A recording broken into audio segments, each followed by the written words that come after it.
উত্তরপাড়ার তৃণমূল বিধায়ক কাঞ্চন মল্লিকের বিরুদ্ধে দুর্ব্যবহারের অভিযোগ এবার সামনে আসছে। একদিকে যখন আমরা সেই খবর দেখাচ্ছি যেখানে কলেজে কলেজে মনোজিৎ মডেল, একেবারে সেই ছবি সামনে এসেছে বিভিন্ন কলেজে, এবার কিন্তু তৃণমূল বিধায়কের দাদাগিরি সামনে আসলো, তাও আবার হাসপাতালে।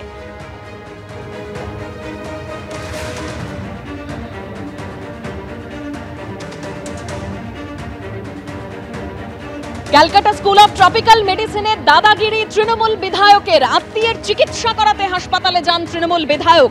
আউটডোরে ভিড় থাকায় মেজাজ হারিয়ে বিভাগীয় প্রধানের সঙ্গে দুর্ব্যবহার করেন তিনি, এটাই অভিযোগ। এবং বিভাগীয় প্রধানের যে বক্তব্য সেটাও আপনাদের সামনে রেখেছিলেন। তিনি বললেন পরিষ্কারভাবে যে কাঞ্চন মল্লিকের ব্যবহার তার ভালো লাগেনি। জুনিয়র চিকিৎসকরা কি বলছেন এবার শুনুন। সেই সময় স্যার একটি পেশেন্টকে দেখছিলেন। স্যার বললেন আমি এই পেশেন্টটিকে দেখে আপনাকে দেখছি, কিন্তু ওনারা স্যারের উপর চাপ দেন ওনাদের এক্ষুনি দেখে দিতে হবে।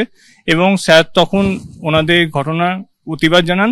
স্যার বলেন যে আমি দেখে দিচ্ছি, আপনারা একটু ধৈর্য করুন। কিন্তু ওনারা বলেন যে আপনি এরকম আমাদেরকে তা আগে দেখে দিতে হবে। এবং স্যার সেটা না মানেননি বলে ওনারা অলরেডি পেশেন্টকে দেখছিলেন এবং স্যার সেটা মানেননি বলে ওনারা স্যারের উপর স্যারকে জোর দেন। স্যারকে বলেন যে আপনার নাম কি, আপনার রেজিস্ট্রেশন নাম্বার বলুন, আপনাকে আমরা ট্রান্সফার করে দেবো, আপনি আমাদের চেনেন না, এরকম স্যারকে হুমকি দেন। এরকমও আমরা শুনেছি যে স্যারকে হুমকি দেওয়া হয়। এবং স্যার এই ঘটনার পর যথেষ্টভাবে স্যার দুঃখ পেয়েছেন।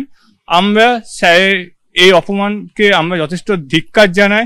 আমরা মনে করি একজন জনপ্রতিনিধি আরো দায়িত্ব সচেতন আচরণ করা উচিত। আমরা তাকে বলেছিলাম, তাকে আমরা শান্ত করার চেষ্টা করেছিলাম, কিন্তু তিনি আমাদের কথা কর্ণপাত করেননি।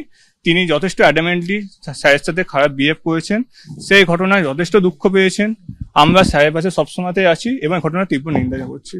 বিধায়ক কাঞ্চন মল্লিক এবং তার স্ত্রী দুজনে সম্ভবত দেখাতে আসেন এবং সেই সময় এসে তারা এটাই চান যে সাথে সাথে যেন তাদেরকে দেখা হয়। এবং সেখানে তারা স্যারকে কিছু কথা বলেন যেটা বেশ খানিকটা কমান্ডিং ভাবেই ছিল। তারা সম্ভবত তিনজন এসেছিল।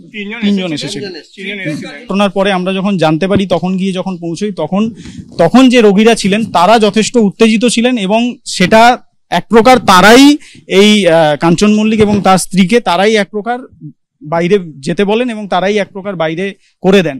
তারা এমন ভাবে তারাই আমাদেরকে জানিয়েছেন যে এরা এসে অত্যন্ত দুর্ব্যবহার এবং অত্যন্ত দুর্বিনীত আচরণ করছিলেন। একটা অনভিপ্রেত ঘটনা ঘটেছে, আমরা অভিযোগপত্র একটা পেয়েছি, সেটা আমরা স্বাস্থ্য দপ্তরে পাঠিয়েছি। সেখান থেকে যেমন গাইড করা হবে তেমনি কাজ করা হবে। পুলিশে কি জানানো হচ্ছে? পুলিশে কমপ্লেন করছেন আপনারা? না, পুলিশে কমপ্লেন করা হয়নি। স্বাস্থ্য দপ্তরের অনুমতি পাওয়ার পরেই যা যা করার করা হবে। হঠাৎ করে কাঞ্চন মল্লিক এরকম বিহেভ করলেন, এটা বলতে পারবো না, কারণ আমি সে সময় তো ঘটনাস্থলে ছিলাম না, আমি অফিসে ছিলাম।